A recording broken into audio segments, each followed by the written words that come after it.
Muy buenas tardes.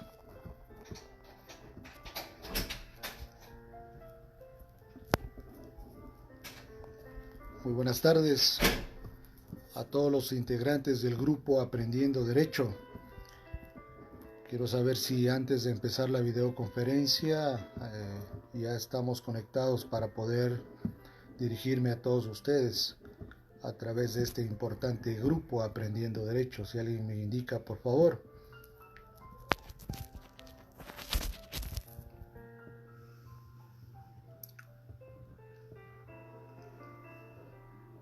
Bueno, estamos conectados y permítanme por esta línea y por este medio dirigirme a todos ustedes, queridos amigos del grupo Aprendiendo Derecho.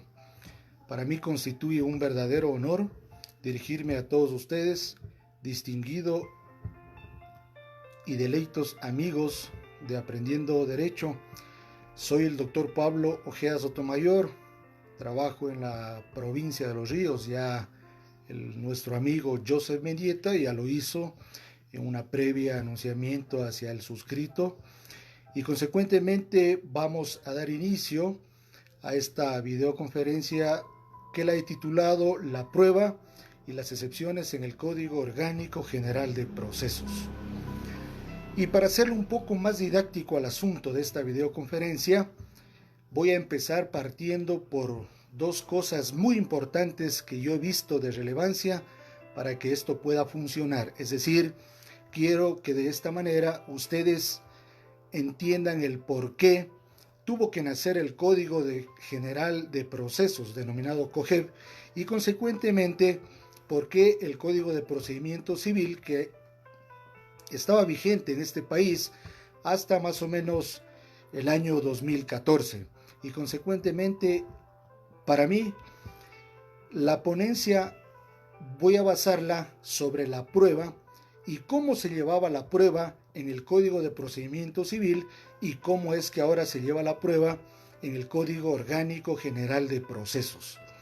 Un saludo para todos los amigos que están conectados y realmente empezamos de la siguiente manera. Como una breve introducción, puedo manifestar de que el Código de Procedimiento Civil fue conocido por sus siglas CPC, es decir, Código de Procedimiento Civil. Esta fue una codificación de leyes ordinarias procesales en derecho civil en la República del Ecuador. La última codificación del Código de Procedimiento Civil fue redactada en el antiguo Congreso Nacional y fue publicada en el Registro Oficial como codificación número 11 en el suplemento 58 del 12 de julio del año 2005. En el mismo día, este código ya entra en vigencia. El Código de Procedimiento Civil establecía, el que me refería hace un momento, establecía la jurisdicción y la competencia de los jueces, además de las instancias y los lineamientos a seguir a cada uno de los procedimientos, es decir, a los juicios que ya estaban dentro de esta normativa jurídica. A lo largo de la vigencia del Código de Procedimiento Civil podemos entender de que hubieron varias reformas. Sin embargo, en el 2015 la Asamblea Nacional empieza a redactar el Código Orgánico General de Procesos, el mismo que entra en vigencia en mayo del 2016 en la gran mayoría del país. A pesar de la derogación del anterior código, por el principio de irretroactividad, se dijo en una de las disposiciones que evidentemente los procesos judiciales que habían iniciado con tal legislación concluirían hasta el final. Bien, ¿qué era lo que sucedía en el Código de Procedimiento Civil? Cuando una persona quería acudir ante la Administración de Justicia, evidentemente que iba a tomar la decisión de querer ser tutelado por el derecho que se encontraba afectado. Me refiero concretamente a esta materia civil. Y evidentemente podía acudir ante las entidades de las Cortes Provinciales de Justicia del país, es decir, donde éste tenía su domicilio y donde tenía que endilgar la presentación de su demanda para poder exigir ante un juez que se le dé o se le otorgue el derecho a través de una demanda que era conocida así y en donde efectivamente detallaba aspectos fundamentales, aspectos fácticos que evidentemente daban a entender que era lo que estaba persiguiendo dentro de su acción. Llámese de otra manera, la demanda, conocida oficialmente como el acto procesal, al que tenía derecho una o más personas, que podían ser estas naturales o jurídicas, y consecuentemente acudían ante la autoridad de justicia, ¿no es cierto?, para que se pueda ejercitar la acción civil como tal. Ante ello, habían las oficinas de sorteos, que hasta ahora me acuerdo, en donde el abogado en libre ejercicio profesional iba y entregaba su petición de demanda. Evidentemente que iba a adjuntar, si es que era por decir un ejemplo, un juicio ejecutivo, adjuntaba el título correspondiente, llámese la letra de cambio, el pagaré a la orden o un cheque, dependiendo de las condiciones o requisitos de aquellos títulos que en aquella fecha se los podía presentar en esa forma y directamente ante esta oficina de sorteos. Recuerdo tanto que hace los años que han transcurrido y cuando yo ejercía mi profesión en la ciudad de Loja, tuve la oportunidad de acudir a estas oficinas de sorteos y evidentemente se entregaba la demanda y el jefe de dicha oficina tenía un secretario que era quien certificaba estos actos procesales y se lo hacía al sorteo o en el sistema Word que tenía la función judicial ya en aquella fecha, o si no se lo hacía a través de unas bolitas que eran las conocidas comúnmente como las que se utilizan en el bingo. Y salía pues de esta bolita que giraba, salían aquellas bolitas independientes con un número. Y ese número le correspondía a un juzgado, porque antes eran, ustedes recuerdan, antes de la reforma del COGEB, eran los juzgados civiles. Y en Loja teníamos pues evidentemente el juzgado primero, segundo, tercero, cuarto, quinto, sexto y 19º. Y los demás juzgados estaban dispersos por los diferentes cantones de la provincia de Loja. ¿Por qué hago esta acotación o esta entrada? Porque evidentemente vamos a topar la prueba y para poderla relacionar a la prueba de lo que era el Código de Procedimiento Civil con lo que ahora es el Código Orgánico General de Procesos, existen dos momentos para mí demasiadamente diferentes en todo sentido. ¿Y por qué digo diferentes? Porque evidentemente hay que entender de que en el Código de Procedimiento Civil la prueba se aperturaba bajo decreto o providencia del juez y consecuentemente si estábamos dentro de un juicio ejecutivo, una vez que se haya pasado la junta de conciliación, evidentemente que el juez iba a petición de las partes procesales, iba a abrir la causa a prueba por 6 días. Y habían hechos tan conocidos en el litigio procesal de que evidentemente se pudo evidenciar un sinnúmero de cosas, de problemas, de complicaciones que tenía el propio sistema y el propio sistema que lo hacían algunos profesionales cuando trataban de dilatar con un tipo de prueba a lo mejor muy engorrosa, muy compleja y en muchos de los casos pruebas demasiadamente extensas para llegar a determinar un hecho muy limitado. ¿Y por qué digo esto? Porque el juicio ejecutivo bastaba con que el actor presente su título, como dije en un inicio, llámese esto el pagaré o la letra de cambio, o un cheque, una escritura pública, etc. Y este título bastaba con reproducirlo y no había que hacer nada más. Y lo más engorroso, diríamoslo así, que sucedía con la parte que daba contestación a la demanda, era de que en este sistema procesal civil, ya derogado, El demandado, en muchas de las veces, o el mismo actor, y luego hablamos del demandado, el actor, cuando ya presentaba su escrito de prueba, que podía ser al día siguiente de la notificación, con apertura al término que indicaba de los 6 días, me refiero al juicio ejecutivo, evidentemente podía llegar a impugnar la prueba de la contraparte. Y alguna vez yo conversaba con dos grandes maestros del derecho civil en Loja, ex ministros jueces, y decían que no era necesario, era su teoría, de que no era necesario de que yo presente un juicio ejecutivo demasiada extensión de prueba, porque lo que bastaba en aquella fecha era simple y llanamente que se reproduzca, ahí se había como reproducir el título ejecutivo que se había adjuntado a esta demanda. Pero venía la otra parte, que era el demandado que efectivamente tenía que ejercer su legítimo derecho a la defensa y consecuentemente tenía que poder entrar a formar parte de ese litigio. Y la típica y la normalidad que había en aquel entonces por los trámites tan engorrosos era de que el demandado, cuando daba contestación a esta demanda, presentaba una prueba, diría yo, demasiadamente engorrosa.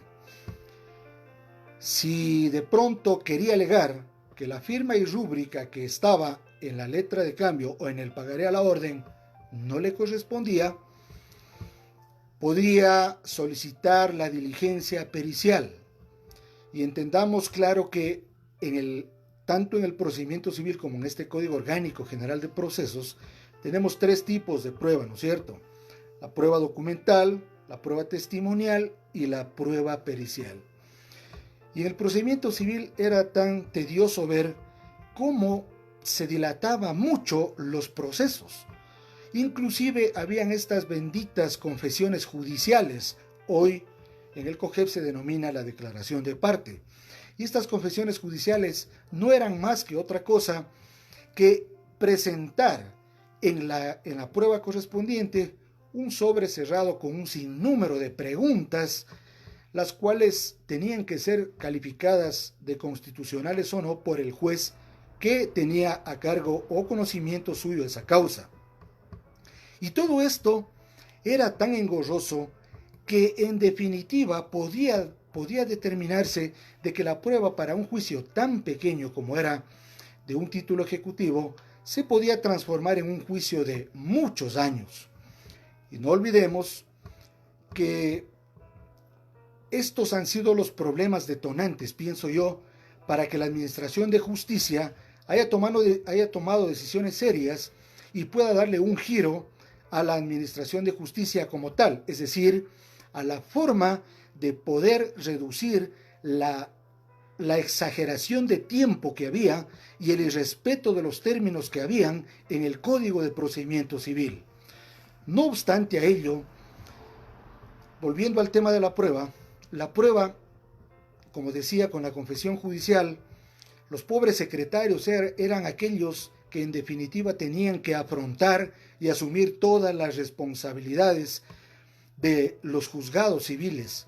Creo que a nivel nacional era en todo uniforme así. Porque si ustedes recordarán, en el Código de Procedimiento Civil, el juez era un juzgador invisible, porque él nunca era quien acudía a pasar una de las diligencias procesales que eran o formaban parte, mejor dicho, de un proceso civil. Quien afrontaba toda esta responsabilidad era el secretario o los amanuenses o ayudantes judiciales. Y en definitiva el secretario era el que llevaba la cruz al hombro, porque tenía que resolver y tenía que en definitiva él proveer toda la prueba. Y cuando habían testigos, inclusive en los juicios ordinarios, ustedes recordarán que en los juicios ordinarios la prueba se extendía a 10 días. Evidentemente, habían muchas personas que, con todo respeto, presentaban su prueba en el juicio ordinario el último día, es decir, en el día 10º. Y presentaban la prueba a las 4, 5, ya más o menos 4 y 5 de la tarde, ya para finalizar la jornada de trabajo. y esos pobres secretarios tenían que romperse. ¿Para qué? Para poder evacuar esas diligencias. Y eso era lo que sucedía.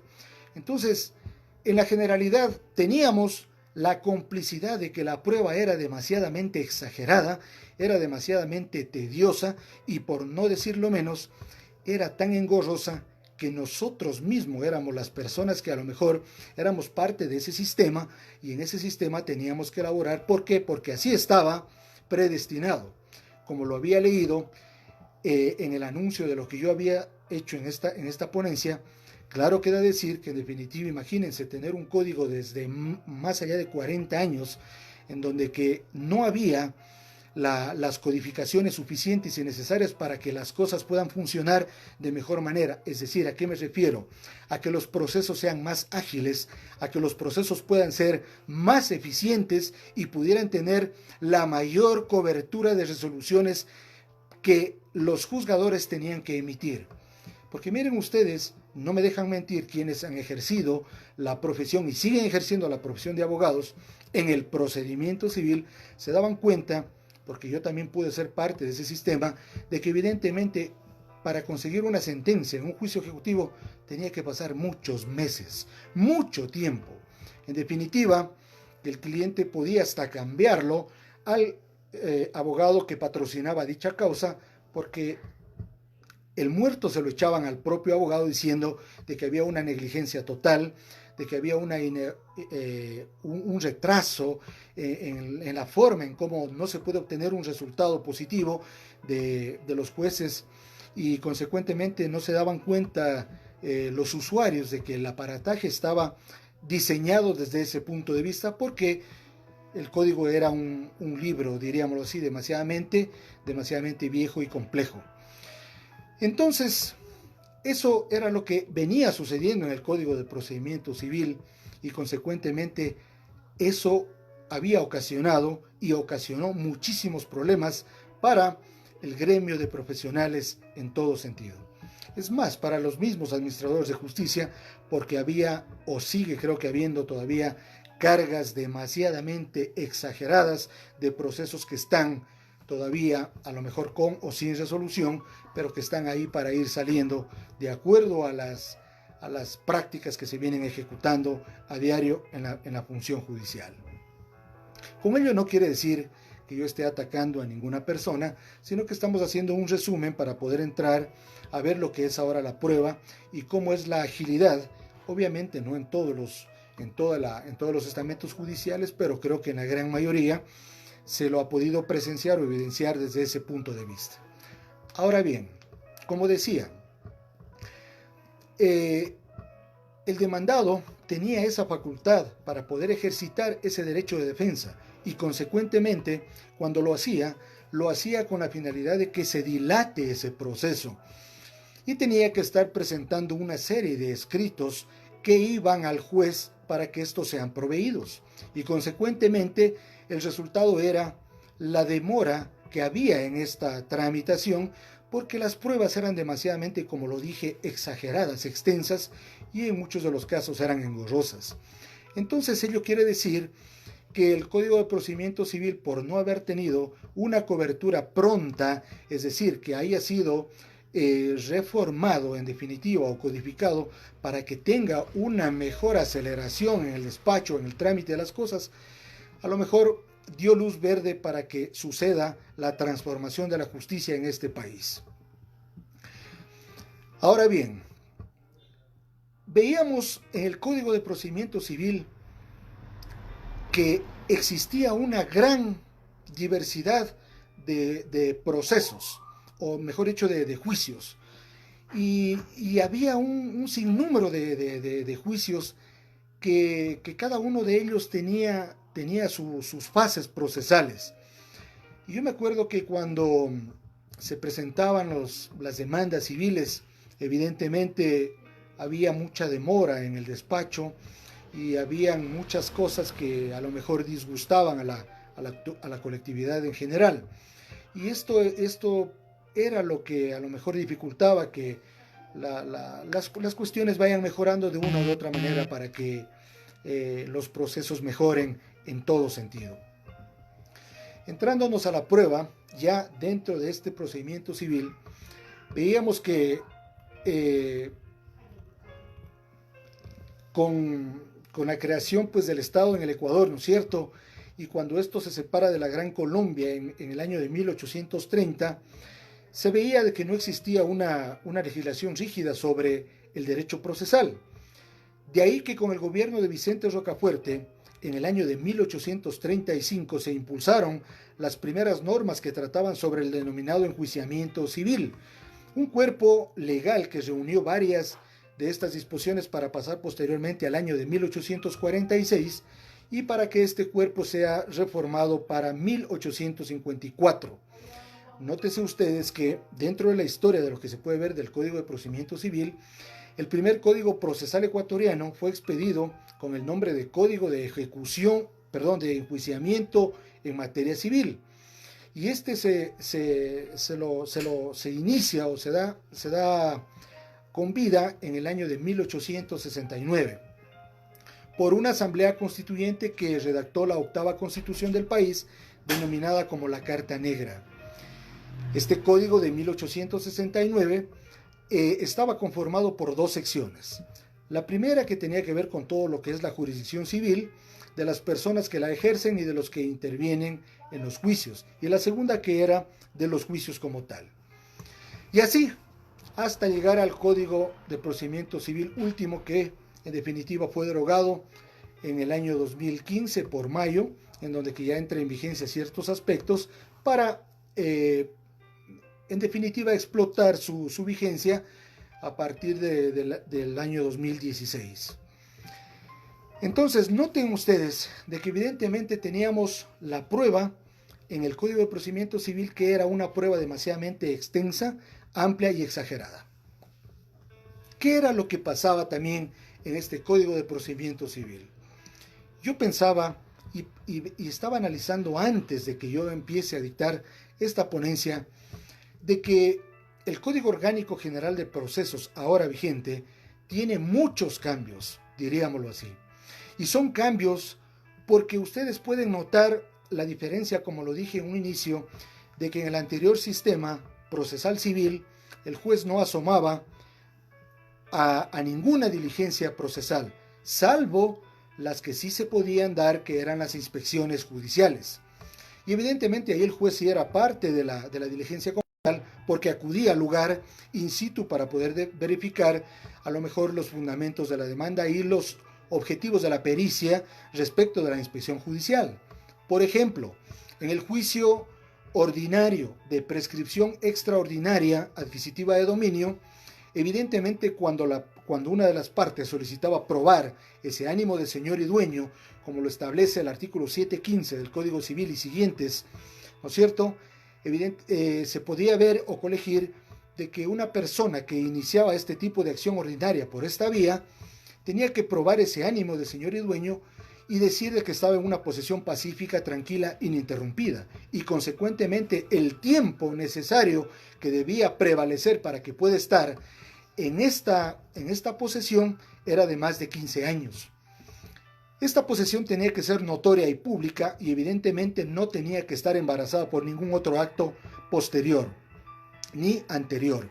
Y consecuentemente los 15 años tenían que ser lúcidos, es decir, limpios de todo embarazo, para que pueda prosperar como tal el mandamiento de esta prescripción extraordinaria adquisitiva de dominio. Y bien, el actor presentaba su demanda, presentaba su prueba y presentaba, para poder determinar o justificar sus acervos jurídicos o probatorios, presentaba su escrito de prueba. Y evidentemente indicaba una lista de testigos. En muchos de los casos se podía evidenciar de que habían hasta 10 testigos para poder probar en una diligencia con el secretario de que así era como se discutían las preguntas del actor que le formulaba a este testigo, y muchas de las veces se veía que ya las preguntas prácticamente estaban tan direccionadas para poder probar un acervo de esa naturaleza, como por ejemplo, ¿verdad el testigo sabe y le consta que fulano de tal vive y habita en posesión pacífica y tranquila e interrumpida en ese bien inmueble? O sea, Las preguntas como tal ya estaban diseñadas porque así venían en los escritos de la prueba y consecuentemente la otra parte, si es que acudía, es decir, el demandado, si es que acudía al proceso y podía mitigar y podía determinar y ver cuál era la prueba del actor respecto del bien que se pretendía prescribir a través de esta figura de la prescripción extraordinaria, evidentemente sabía qué era lo que tenía que hacer para poder contradecir aquella prueba que ya estaba indilgada, por la parte actora. Y consecuentemente aquí había esa pugna de la prueba y ese litigio de parte del actor y de parte del demandado, o de los demandados en muchos de los casos que así podía suceder. Y se veía mucha prueba impertinente. Se veía mucha prueba que a lo mejor ya estaba direccionada con la respuesta en favor de lo que se quería y se pretendía justificar. La prueba no era otra cosa que la forma jurídica que tenía el actor y que tenía el demandado, es decir, los sujetos procesales o los sujetos litigantes dentro de una contienda legal, para que esta prueba, una vez que ésta haya terminado, con los términos de alegar que correspondían para cada juicio, evidentemente iba a ser objeto de una revisión por parte del juzgador a efecto de que el juez tenga la certeza y la convicción de que a través de la valoración de la prueba tenía que emitir una sentencia o un fallo determinado. Se veía muchos procesos civiles, por ejemplo en materia ordinaria, de que para una prescripción habían hasta 5, 6, 7 cuerpos. Porque tomen en cuenta, compañeros y amigos de Aprendiendo Derecho, que había la famosa reconvención. Y evidentemente la reconvención tenía otra característica fundamental que iba sobre lo accesorio de la demanda principal, más o menos como lo que yo decía, la reconvención conexa en materia laboral, ¿no es cierto?, que tiene que ir ligada sobre la pretensión principal. Y evidentemente esta reconvención también tenía una prueba y también tenía unas excepciones, y acá también vamos a tratar sobre las excepciones las excepciones previas que están establecidas en el Código Orgánico General de Procesos.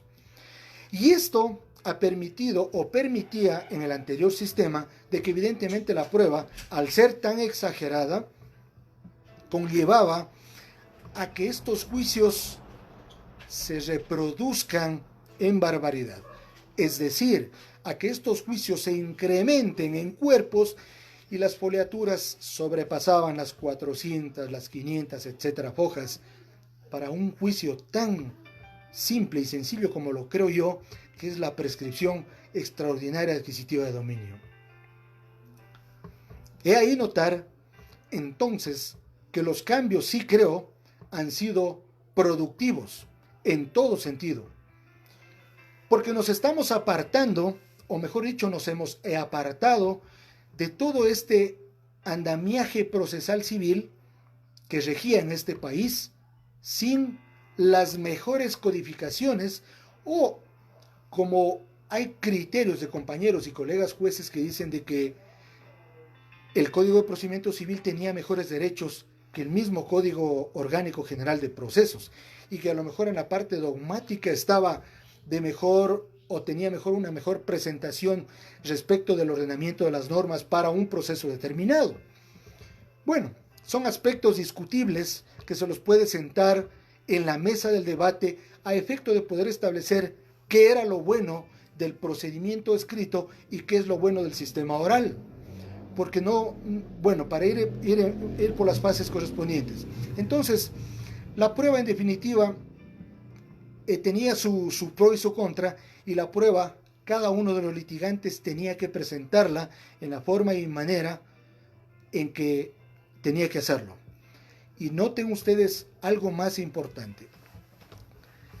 La prueba en este sistema se la presentaba por escrito, como ya lo dije anteriormente, y si es que era un juicio ordinario, presentaba el escrito hoy, mañana me mandaba otro escrito de prueba, si podía pasado, y bueno, el asunto es que yo cargaba al juez y al secretario de un cúmulo de pruebas que a lo mejor cuando el juez tenía que resolver en una sentencia, a lo mejor ese exageramiento de pruebas, a lo mejor en 2, 3 líneas o en un considerando, podía decir el juez que de la prueba aportada por las partes procesales de actor o demandado, se puede establecer lo siguiente: que esta prueba es pertinente, que esta prueba es impertinente, que esta no se la considera porque no ha llegado a demostrar en definitiva la relación jurídica de la demanda frente al hecho de la prueba y cosas así.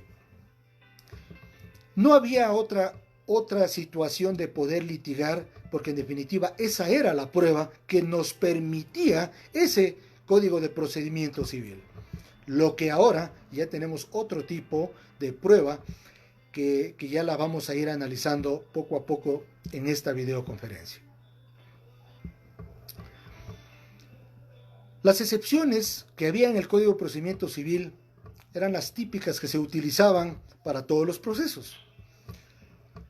Y había algo tan chistoso que alguna vez un juez, gran amigo, yo le comentaba en una conversación muy personal en su despacho, porque antes el abogado podía acceder a las oficinas judiciales y podía conversar con el juez, lo que ahora es completamente prohibido por el nuevo sistema oral en que nos encontramos. Y evidentemente conversábamos respecto de este tema de la prueba en el juicio ejecutivo. Y bastaba decir a criterio de este juez de que evidentemente lo básico e indispensable en el juicio ejecutivo era de que yo presente el título acompañado de la demanda, y esa era mi única prueba para poder establecer que el demandado en este caso es aquella persona que tiene una obligación pendiente de pago para conmigo si es que yo hubiera sido el actor de ese juicio, y que no había necesidad de estar impugnando por anticipado la prueba que podría haber presentado la demandada o el demandado en este caso, cuando ni siquiera yo sabía qué era lo que iba a presentar o por qué lado iba a atacar al actor respecto de esta pretensión. Y nació de ello algo tan chistoso que pude presenciar una audiencia ya en el sistema nuevo, el sistema oral. No fue audiencia mía, pero pude presenciar algo que un señor abogado, con todo respeto, dijo al juez que estaba en esa diligencia. Señor juez, dijo, no puedo argumentar las excepciones porque recién estaba terminando de aprender el Código de Procedimiento Civil y ya tengo un Código Orgánico General de Procesos, lo que significa que en este momento estoy como en jaque mate porque no sé todavía qué es lo que tengo que hacer y por dónde tengo que argumentar estas excepciones previas que se encuentran ya clasificadas en este nuevo Código Orgánico General de Procesos. Creo que a todos nos cayó de sorpresa el nacimiento del Código Orgánico General de Procesos y consecuentemente un código que se encuentra determinado por términos y sobre todo por ese respeto a estos términos que yo los considero como términos fatales, porque en definitiva el juez es el único responsable ahora, el único responsable de lo que suceda en toda la tramitación del proceso como tal. Me refiero al COGEB. Anteriormente, ustedes podrán acordarse, señores abogados ecuatorianos y público, de que evidentemente no sucedía lo que ahora sí está sucediendo. El bendito error inexcusable y lo que todo ha venido suscitándose dentro de estas cuestiones procesales. Antes no pasaba mayor cosa respecto de que si las causas se dormían en los laureles y no tenían un progreso, sobre todo en la consecución del despacho ágil y oportuno. Ahora somos evaluados y estamos frente a otro tipo de terminologías que en definitiva tenemos que respetar los términos y tenemos que trabajar mucho más porque el juez ahora tiene un rol muy importante dentro de lo que es el sistema COGEB. En definitiva que lo otro tedioso que existía en la prueba dentro del juicio ordinario era de que el juicio ordinario, por ejemplo, su término de prueba se lo aperturaba por un término de 10 días. Evidentemente aquí era donde empezaba una serie de conflictos y la prueba era una cuestión de no acabar, porque como decía, las pruebas eran tan complejas y tan engorrosas que quienes litigaban eran los que en definitiva la hacían engorrosa y muy litigiosa a la prueba como tal. Bueno, esas prácticas, ese tipo de artimañas ya prácticamente han quedado de lado y justamente con el nacimiento del Código Orgánico General de Procesos como que se ve ya otro tipo de connotación. Y pongámonos a analizar otro asunto, que ahora en el nuevo sistema el abogado tiene que tener mucho cuidado. ¿Y por qué digo esto? Porque el abogado se convierte en un defensor técnico de su patrocinado.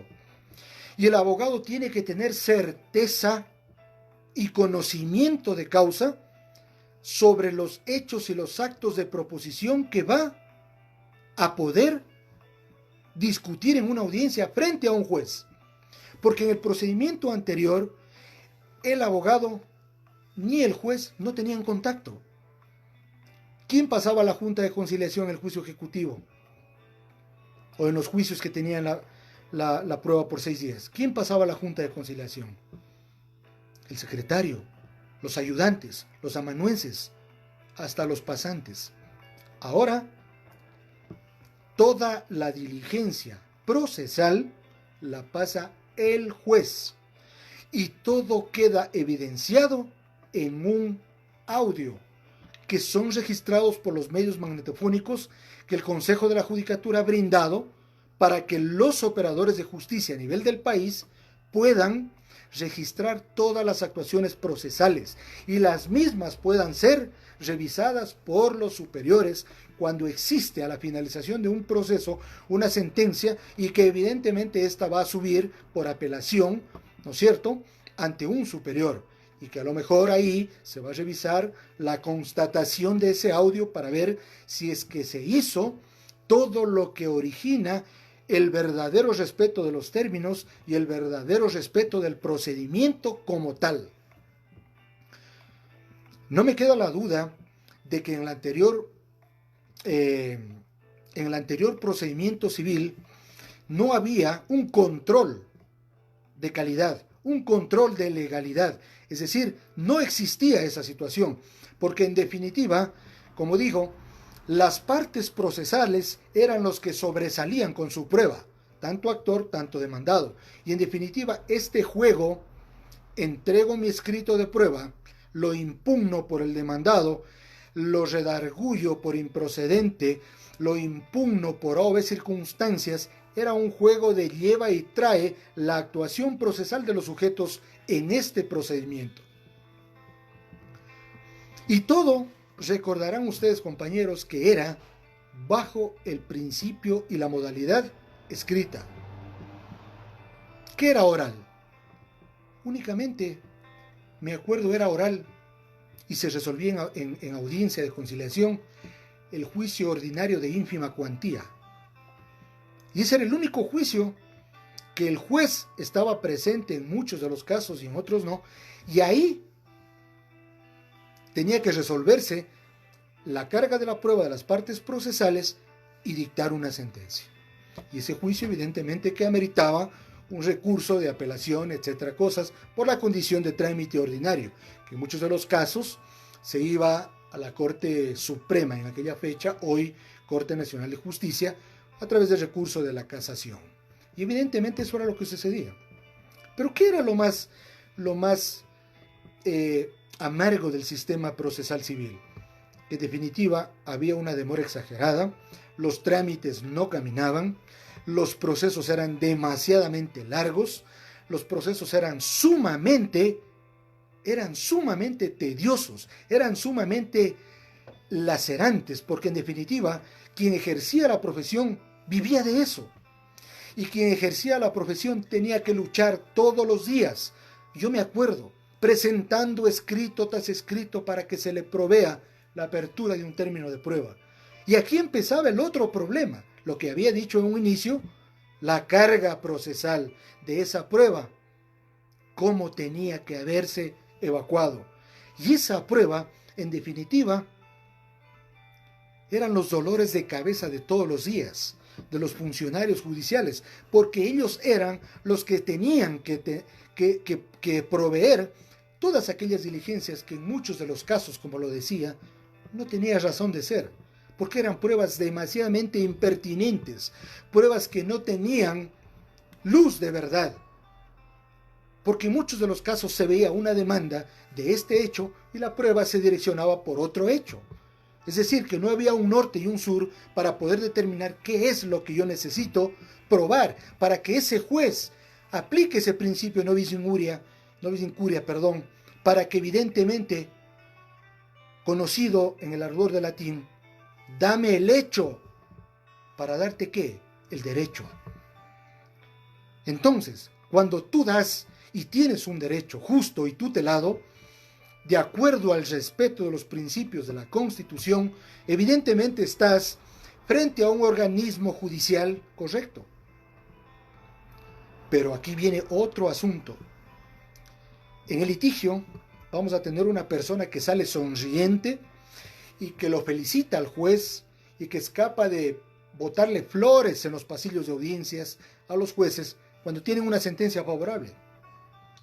Lo que no ocurre con la otra parte que ha perdido el litigio. Aquí sí vale ser muy enfático en esta parte. El abogado que litiga tiene que aprender, como dije, a ser consciente de sus actuaciones y tiene que tener una responsabilidad respecto de lo que tiene que defender. Yo cuando litigaba, habían casos que no cogía porque no me quería enfrentar a un problema que no lo conocía. Y no por ganarme $1,000, $2,000, lo iba a coger al caso para quedar mal. Llámese esta materia tributaria, contencioso administrativo, materia penal en temas fiscales, etcétera cosas, narcotráfico y cosas así. Yo era enemigo de ese tipo de cosas. No venían conmigo por muchos factores de carácter moral, éticos y honestos.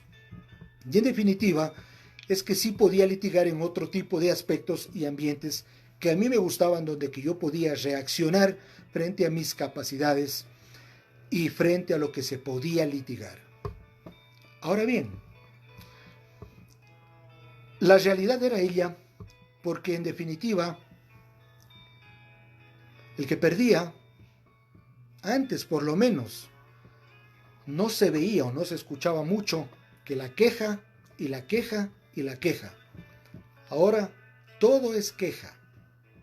Y es muy penoso decirlo, porque no puede ser posible de que por mi irresponsabilidad como abogado en libre ejercicio, yo tenga que mentir a un patrocinado de que el juez tuvo la culpa. Cuando nosotros estamos viendo ahora en la realidad, en la carne cruda, en las audiencias, cuáles son ahora las nuevas falencias de litigio en esta materia del Código Orgánico General de Procesos. Y consecuentemente eso ha conllevado a decir y a ver cuáles son los nuevos problemas que se vienen ocasionando entre el abogado y el juez. ¿Será la falta de conocimiento? ¿Será la falta de profesionalismo? ¿Será la falta de que el juez a lo mejor no está con el rol investido de juez para ser un operador de justicia y pueda dictar una sentencia acorde a la demanda de este abogado, o que pueda acoger las excepciones del demandado y archive una causa en la fase procesal de la audiencia preliminar o audiencia única en la etapa de saneamiento donde se tiene que tramitar las excepciones? Pienso yo. Todo es discutible. Todo es un cúmulo de cosas que se vienen originando y son los dolores de cabeza que tenemos los jueces y los abogados en libre ejercicio, porque no sabemos direccionar bien las cosas, porque no estamos capacitados, creo, aún para poder litigar en este tipo de materias, y porque tenemos que estudiar todos los días. Yo paso aquí en estos días de la cuarentena leyendo resoluciones de la Corte Constitucional del Ecuador, leyendo resoluciones y jurisprudencia para poder aprender más y para no tropezarme cuando yo tenga que resolver una causa. Ningún juez puede decir que tiene la última palabra o la última razón. Todos acudimos a compañeros para hacer una consulta, pero mi decisión o mi idea ya la tengo lista para poder decir, este es mi criterio, ¿te parece respecto de este caso que me puedo ir por este camino? ¿O qué opinas tú? Me puedes regalar una idea para irme a lo mejor por otro camino, pero tengo que llegar a la verdad. Y la verdad es aquella que está iluminada en el juzgador a través de los recaudos procesales que se presentan en el proceso. Pero el juzgador no puede ser adivino, ni el juzgador puede dar haciendo la prueba o puede darle valorando la prueba al abogado en la audiencia cuando aquí nos enfrentamos el sistema judicial a través de un juez con un abogado en libre ejercicio que defiende al actor y el otro que defiende al demandado. Esas cuestiones son aquellas que en definitiva son las que tenemos que todos los días ver y discutir en pro de que el juez y el abogado o los abogados seamos un grupo de sujetos que tienen que hacer una labor de excelencia, hacer una labor de calidad y hacer una labor que permita determinar una verdadera valoración de la prueba como tal.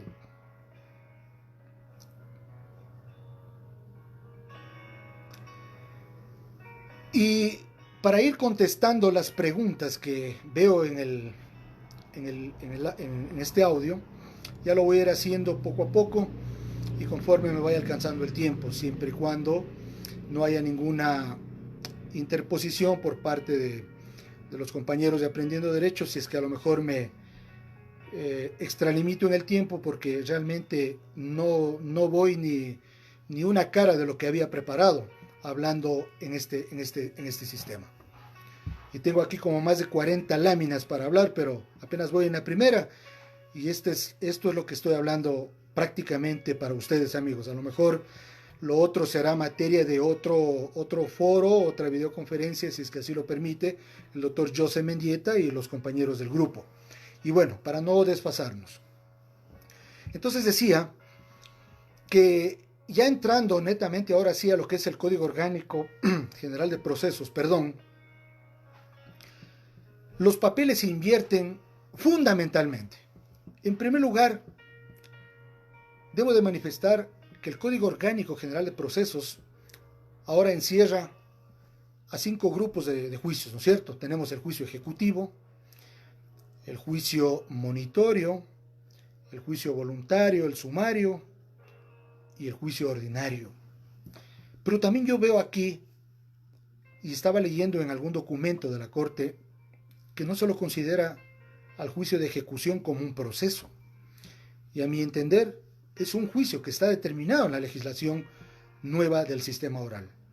Porque en el juicio de ejecución vamos a tramitar, a través de las sentencias o los actos de ejecución, vamos a tramitar otro tipo de procedimiento muy diferente a lo que sería el ejecutivo como tal, cómo va a terminar a lo que se puede tramitar en el juicio ordinario y a las connotaciones que cada uno de ellos tiene. ¿Qué es lo que sucede? El Código Orgánico General de Procesos establece en el artículo 158 que la finalidad de la prueba no es otra cosa que llevar al esclarecimiento de la verdad de los hechos. Si analizamos el artículo 159 del Código Orgánico General de Procesos, evidentemente ahí podemos vuelta a ver la oportunidad de la prueba y cuáles son las condiciones y características que tiene que tener la prueba en esta materia para que ésta sea útil, pertinente y una prueba conducente. Anteriormente no había eso. No hablábamos de la utilidad, no hablábamos de la pertinencia, no teníamos una prueba conducente, porque nos disparábamos por el norte para llegar al sur, queriendo ir por el oeste. Y en definitiva era un champús que no podíamos saber por dónde direccionarnos para llegar a obtener una sentencia. En muchos de los casos, en otros no.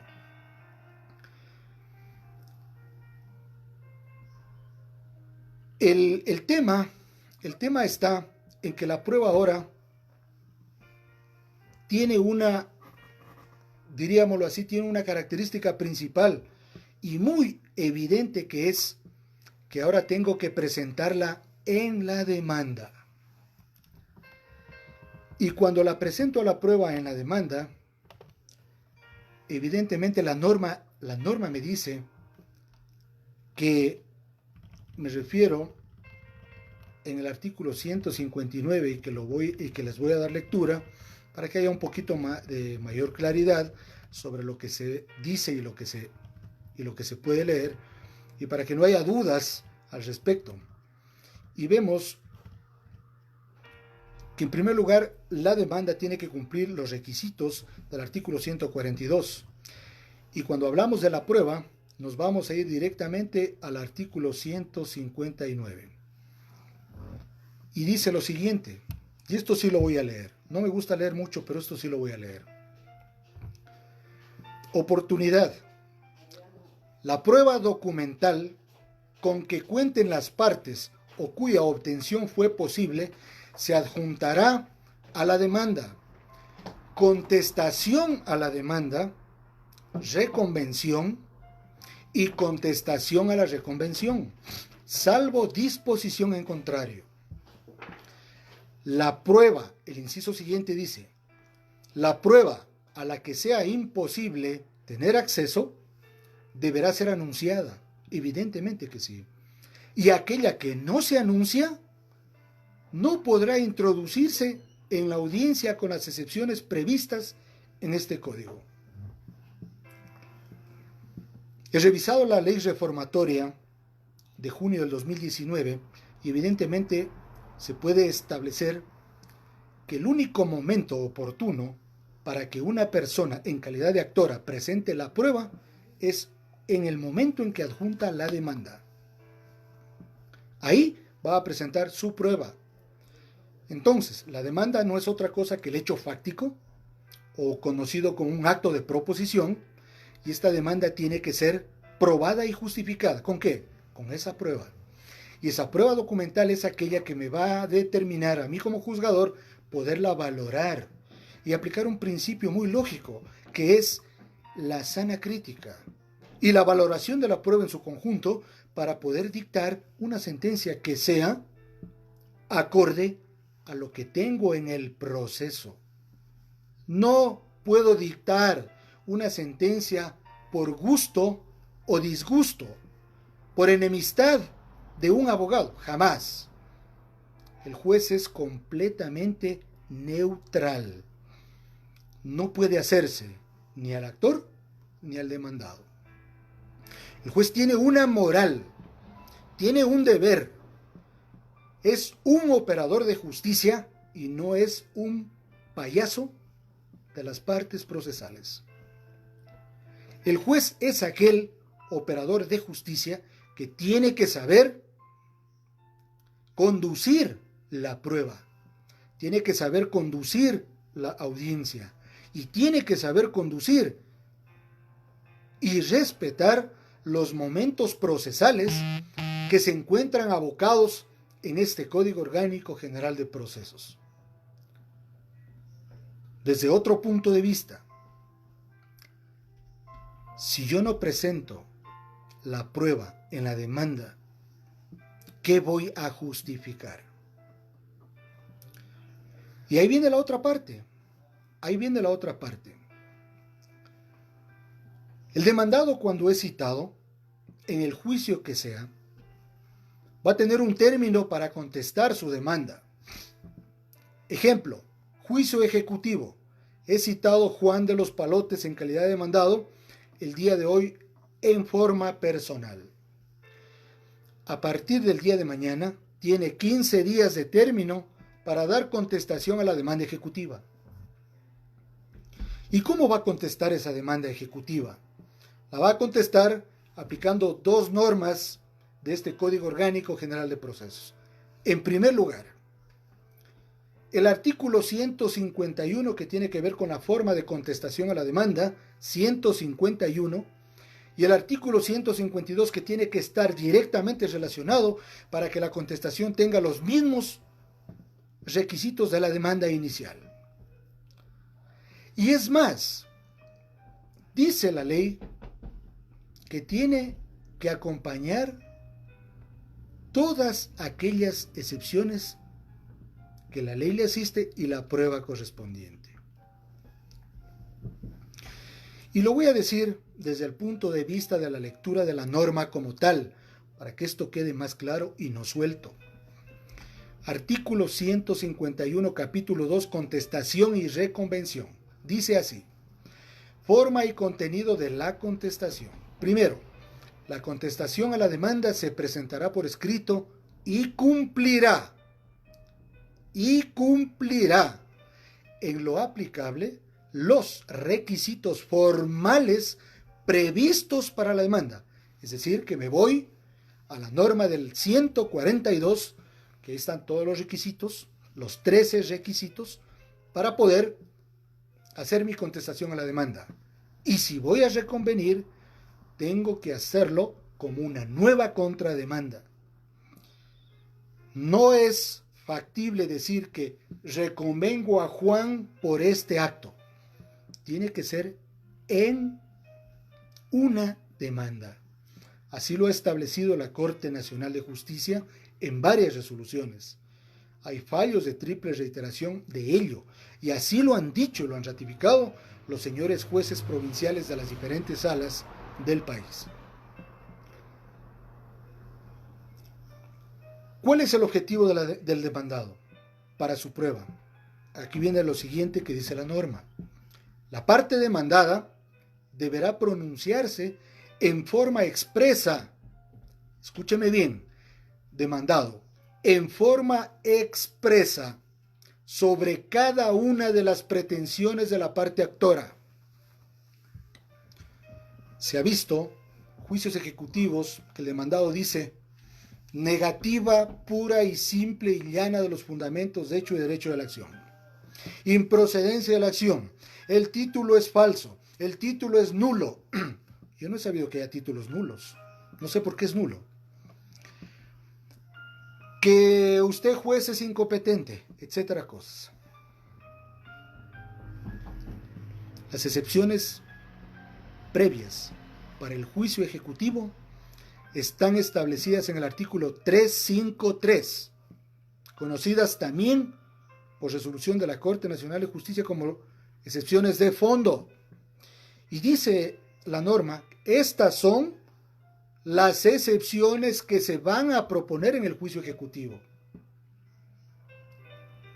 Y con excepción se podrán presentar también las del artículo 153 como previas, siempre y cuando haya una relación de excepciones para lo que quiero defender en calidad de demandado.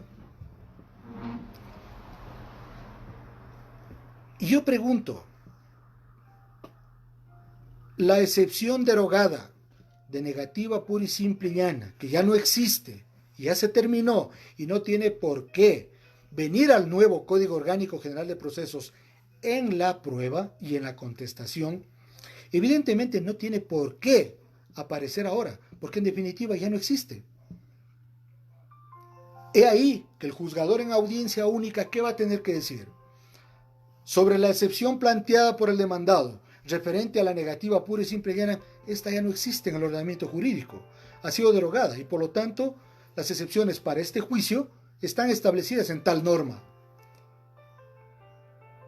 Y esas son las que tienen que haberse alegado como excepciones y esas son las que tienen que haberse argumentado cuando dio contestación a la demanda y cuando estamos ya frente al escenario de la audiencia única como tal. ¿Qué pasa con la prueba en materia del Código Orgánico General de Procesos? Tenemos la prueba documental, ya lo dije, la prueba pericial y la prueba testimonial.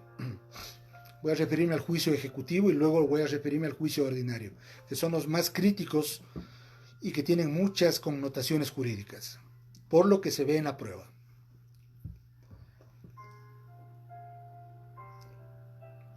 Suponiendo que Juan demanda a Pedro un pagaré a la orden como título ejecutivo, y Pedro, al contestar la demanda, como prueba, solicita una diligencia pericial y solicita que se disponga al juzgador que se nombre un perito de criminalística para que pueda determinar que la firma y rúbrica es falsa o no corresponde a su autoría.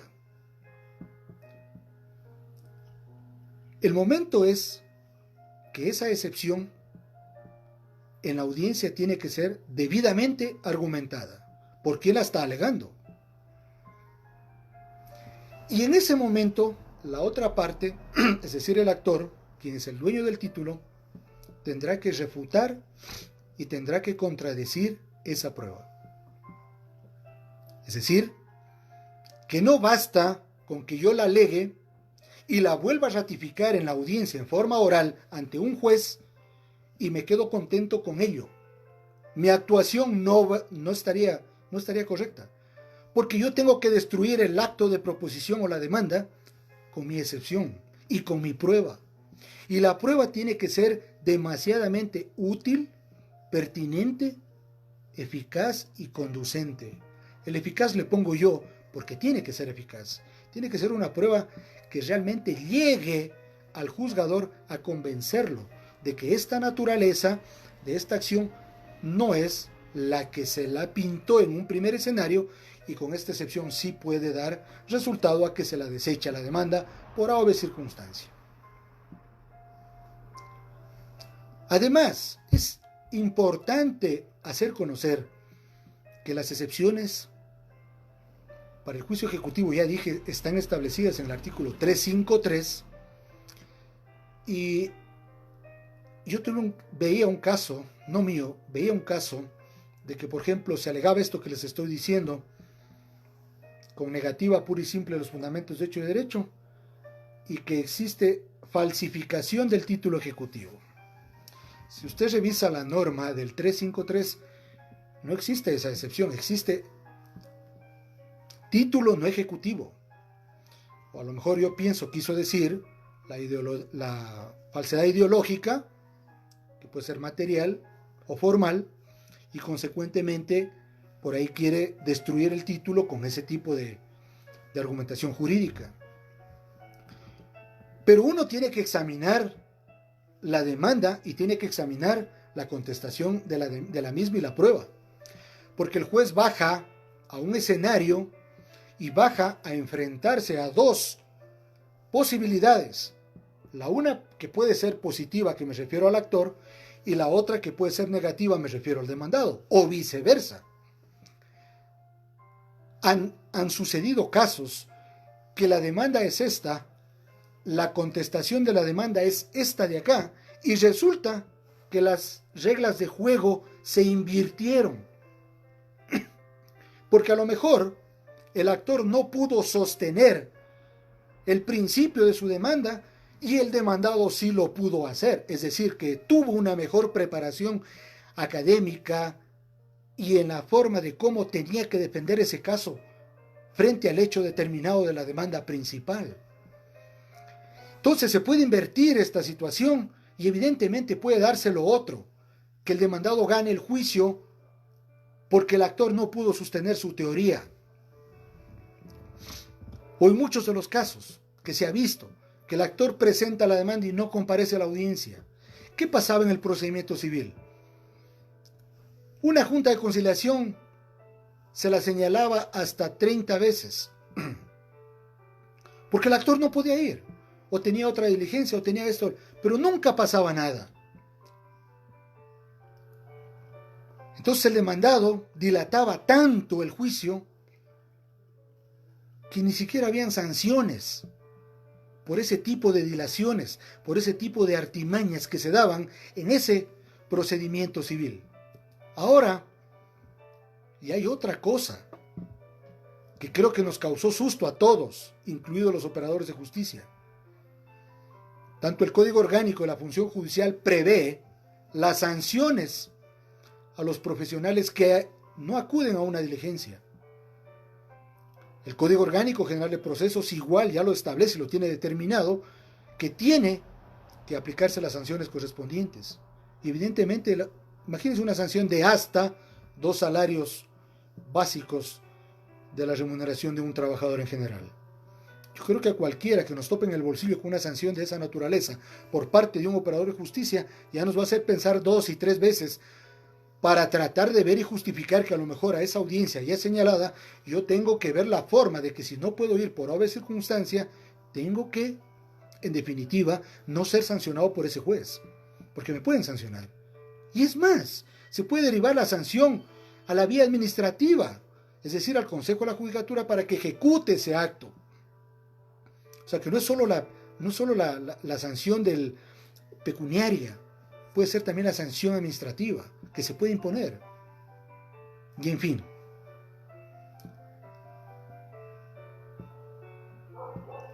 La prueba en definitiva son todos los acervos jurídicos que tienen las partes procesales y que, como dije, ahora, en este nuevo ordenamiento jurídico, la prueba tiene que ser presentada en la demanda. Y tiene que ser una prueba de calidad. Tengo que saber qué es lo que voy a conducir, tengo que saber qué es lo que estoy demandando y qué necesito probar. Los testigos, señores abogados, los testigos tienen que ser asistidos por un abogado de derecho. Así lo dice el 170 del Código Orgánico General de Procesos. Que no vaya a suceder que a lo mejor el testigo, el juez no le dijo: señor testigo, usted se encuentra en esta audiencia asistido por un profesional del derecho para que pueda contestar las preguntas que le van a hacer en este acto procesal. Y el testigo diga: no tengo abogado. ¿Quién lo va a asistir? ¿Qué toca hacer ahí? Propender a que el abogado que solicitó ese testimonio se haga responsable del patrocinio de ese testigo. Y tiene que ser aceptado ahí en la audiencia, para que no haya una nulidad de la prueba testimonial. Artículo 170 del COGEL. Es decir, que el testigo tiene que ser, a mi criterio, porque hay otros compañeros que dicen que no es necesario, pero yo pienso que si la norma me lo dice, y si es que es nulo ese testimonio porque no ha sido asistido en la prueba testimonial, ¿cómo puedo yo garantizar y darle el valor agregado de prueba útil a ese testimonio? Creo que no. Y finalmente la prueba pericial. La prueba pericial, descartándonos de lo que se pudiera alegar en el juicio ejecutivo, estas famosas pericias de que la firma es o no es, de que se requiere de que un perito de criminalística haga una pericia documentológica o grafológica, pues son dos cosas completamente diferentes, y que criminalística puede hacer este tipo de actividades periciales para determinar si esa firma, de acuerdo a los rasgos de tiempo sobremarcados y tanta cosa que ellos concluyen en sus informes periciales, pueden determinar que es dubitada o indubitada, etcétera, cosas. Pero no puede decirse que es una firma nula, como alguna vez escuché. Dice: no, es que la firma es nula. No sé a qué se refería, o creo que se equivocó de los nervios, pero no existe firma nula. Otra cosa es que mi firma no me corresponda, o que yo no la hice, o que alguien me la alteró, me la falsificó, etcétera, cosas. Pero nula la firma jamás. ¿Es mi firma o no es mi firma? Entonces, la excepción tiene que ser estudiada por quién la va a preparar y por quién la va a alegar. Y la excepción previa o la excepción de fondo para el juicio ejecutivo tiene que tener un grado de conocimiento para que ésta tenga un resultado eficaz. Porque ¿qué es lo que sucede? Suponiendo que el juez niegue en auto interlocutorio las excepciones que haya planteado el demandado, ¿cuál es el efecto de esa negativa? El demandado puede apelar en efecto diferido de ese auto interlocutorio y la Corte Provincial tenga que revisar si es que el juez actuó en derecho y motivó su auto interlocutorio para poder decir que negaba esas excepciones. Pero puede darse el otro caso, que no las argumentó y que por eso el juez las rechazó. Y a pesar de eso, se apela. Pero como es un derecho, constitucional, que uno no puede negarlo y decir, no, es que como yo tengo la razón, se lo voy a negar. No, señor, ahí no. El juez tiene que tener categoría jurídica para poder resolver y para poder determinar cuáles son las instancias que corresponden para bien. Como dije, el juez no es payaso en la audiencia. El juez se convierte en el director de la audiencia, en el director de la orquesta. El juez tiene que estar capacitado y preparado, psicológicamente y mentalmente. ¿Para qué? Para que pueda conducir la audiencia, porque caso contrario no lo va a hacer. Entonces, ¿qué operador podría ser aquel que no sabe si resuelvo o no resuelvo la excepción hoy o por último en sentencia? El juez tiene que tener un grado de preparación único y muy eficiente. Y el juez tiene que tener, en definitiva, tiene que tener esa capacidad para poder resolver. Porque, compañeros, hoy en el Código Orgánico General de Procesos, como les decía en un inicio, el rol protagónico del juez ya no es como antes era en el Código de Procedimiento Civil, que el juez era un invisible, que no se lo veía, y que el único que trabajaba, o sea, me refiero a la parte de la carga procesal en tema de despacho y diligencias procesales, era el secretario, los ayudantes, etcétera, cosas. Ahora no. Ahora el juez es el que lleva la batuta principal de los actos. El juez es el que tiene que responder. El juez es el que va a garantizar a los sujetos procesales un legítimo debido proceso. Y el juez tiene que saber y conocer que existe una Constitución de la República del Ecuador que tiene que respetarla. Y que la seguridad jurídica, el debido proceso, no puede ser violado por nadie. Ese es el rol del juez.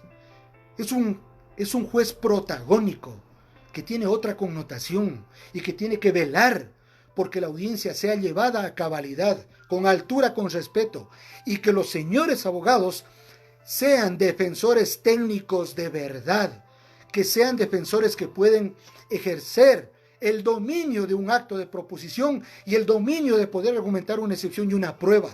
Es decir, que haya una confrontación de litigio muy saludable, que el juez pueda decir, en mi sentencia, esto fue lo que ocurrió en esta audiencia, en esta causa, y consecuentemente llego a la conclusión de poder establecer que eso es lo que las partes dieron, tanto en la demanda, tanto en la contestación de la misma.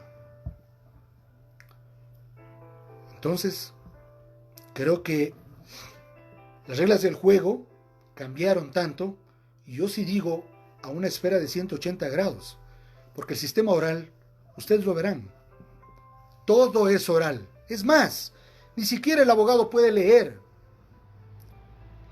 porque el abogado tiene que estudiar para llegar a la audiencia.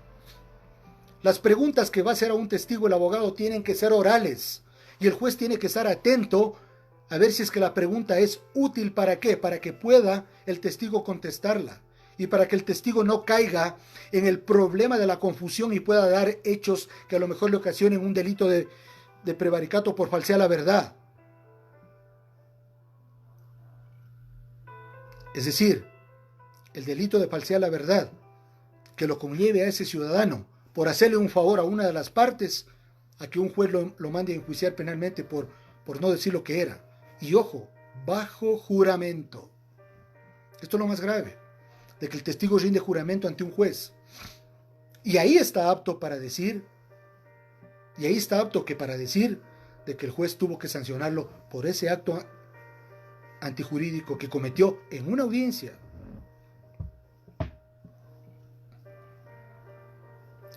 Entonces, esas son las reglas de juego que se han presentado ahora, y por eso es que hice esta introducción o diferenciación de lo que era el procedimiento civil con lo que es ahora el actual Código Orgánico General de Procesos, sobre la prueba. El juez tiene que valorar la prueba, el juez tiene que valorar todo lo que se ha presentado, y toda la prueba tiene que estar establecida en la sentencia. La sentencia tiene que guardar la debida motivación, la debida lógica, la debida razonabilidad y la debida comprensibilidad, utilizando lenguaje jurídico apto, entendible, para que las partes procesales puedan leer y saber a qué están enfrentados. Pero una sentencia no puede ser obscura. Una sentencia tiene que tener todo el condumio, diríamoslo así, de motivación, de jurisprudencia, de raciocinio. Ahí se va a ver reflejada la capacidad del juez. Ahí en la sentencia. Ahí yo voy a poder decir todo lo que quiero decir en derecho, pero haciendo una estructura de sentencia que me permita descansar con tranquilidad de que no perjudique a nadie. Pero como dije, en el sistema oral, el que gana sale feliz y el que pierde sale por poco y nos quieren dar duro, por poco y puede pasar muchas cosas. Pero bueno, no es materia de este video. Pero lo que sí, y para ir terminando, veía una pregunta que me hacía Toño Calderón, y si no me equivoco, decía de que las excepciones de fondo, si es que no están utilizadas correctamente en el juicio ejecutivo, ¿qué sucedería? Entonces yo me atrevería a decir que un juicio ejecutivo que no tenga excepciones no tendría razón de iniciarse una audiencia única. Lo que ahí debería hacerse es netamente dictarse una sentencia, porque si nos vamos al artículo 352 del Código Orgánico General de Procesos, dice clarito que si no hubieran excepciones, ¿no es cierto?, o las excepciones fueran diferentes a las permitidas en este código, el juez pronunciará inmediatamente sentencia. No dice abrirá a una audiencia para que las partes vengan a exponer por qué no presentó excepciones o cosas por el estilo. La norma es clara y tengo que aplicarle a la norma tal como me dice. Parece que eso era lo que preguntaba Toño Calderón, de lo que aquí leía. Y bueno, los demás comentarios veo que solo existen felicitaciones para este expositor. Y bueno, doctor José Mendieta, no sé si es que hay alguna otra pregunta que deseen que yo les atienda en este momento. Estamos, creo que pasados con un cuarto de hora ya de la exposición. Como dije, me encantaría seguir. Aquí tengo para hablar muchas horas. Y apenas he ocupado una lámina de las 30 de la presentación. Una lámina en 1 hora y cuarto. No puedo hacerlo más corto porque la complejidad del caso era ese, y que ustedes queden plenamente satisfechos, porque en definitiva lo que ocurrió en el procedimiento civil ahora ya no ocurre. Ahora tenemos que respetar los términos, despachar, ser ágiles en el despacho y motivar las sentencias. Esa es la finalidad de un juez, un verdadero juzgador que tiene convicción plena de conocimiento de derecho para que las cosas funcionen y para que no hayan atropellos en el debido proceso y en la seguridad jurídica.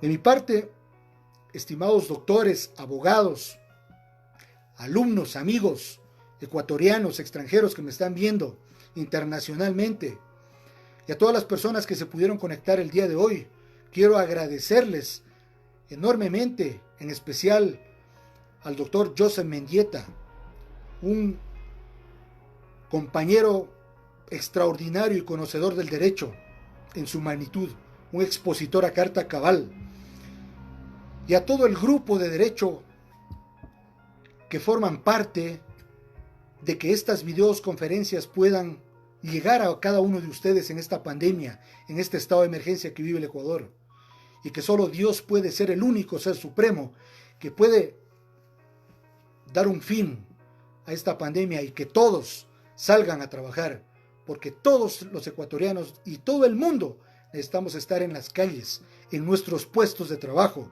y haciendo las actividades que tenemos que hacer todos los días.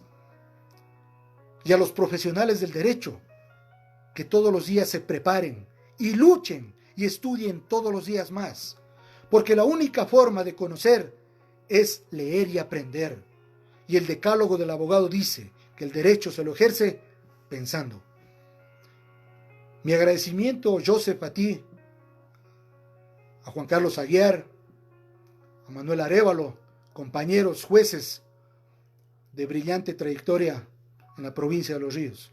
Desde Loja para todos ustedes me dirijo, ya que acá estoy pasando la cuarentena y Dios quiera pronto pueda regresar a mi trinchera, a seguir laborando y a seguir administrando justicia como lo vengo haciendo, con completa honestidad y respeto a los sujetos procesales. Dios gracias a todos ustedes por haberme permitido dirigirme en 1 hora y cuarto, y hay mucho más por aprender, hay mucho más por leer y por decidir y que ustedes sepan más. Gracias, compañeros, no hay más, eternamente agradecidos por todo lo que se escuchó, y sepan disculpar cualquier cosita que se haya pasado, pero la verdad es lo que he dicho y la verdad tiene que primar sobre las cosas en el derecho. Dios los bendiga y muchas gracias por todo.